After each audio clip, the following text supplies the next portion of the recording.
Hello అండి, నేను doctor Soumya Reddy, consultant paediatrician, Gemcare పౌల్మీ హాస్పిటల్స్. మీ చైల్డ్‌కి హెల్తీ మీల్ ఇవ్వాలనుకుంటున్నారా? మరి వాళ్ళ హెల్తీ మీల్ ఇవ్వాలంటే వాళ్ళ ప్లేట్‌లో ఏమేమి ఇంక్లూడ్ అయ్యి ఉండాలో ఈరోజు మాట్లాడదాం. యూజువల్‌గా ఒక చైల్డ్ ప్లేట్‌లో హాఫ్ ఆఫ్ ద పోర్షన్ అంటే 50% of the plate should be consisting of vegetables and fruits.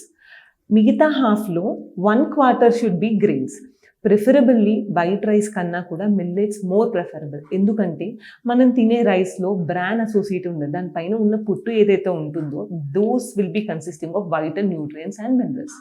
So మిల్లెట్స్లో ఏమవుతుందంటే ఆ హోల్ గ్రెయిన్స్ కానీ మిల్లెట్స్లో కానీ అడ్వాంటేజ్ ఏముంటుందంటే మనం ఆ బ్రాన్ని తీసేయలేం. So they are loaded with vitamins and minerals. Other quarter of the plate should be consisting of protein. Protein preferably animal protein or lean protein advisably, అంటే ఎగ్స్ కానీ ఫిష్ కానీ చికెన్ కానీ ఇవ్వచ్చు. Otherwise plant protein like legumes కానీ lentils కానీ sprouts కానీ ఇలాంటివి provide చేయొచ్చు. ఇప్పుడు ఈ ప్లేట్లో 4 పోర్షన్స్ అయిపోయాయి. That is half of the portion vegetables and fruits, హాఫ్లోనేమో 1/4 is protein and half of the quarter is మన గ్రెయిన్స్.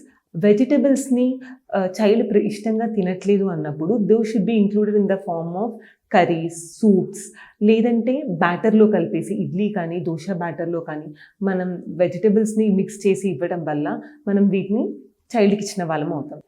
ఈ కంప్లీట్ ప్లేట్తో పాటు ఫ్యాట్స్ ప్రొవైడ్ చేయడానికి డ్రై ఫ్రూట్స్ని ఇంక్లూడ్ చేయండి, ఫ్లాక్స్ సీడ్స్ని ఇంక్లూడ్ చేయండి.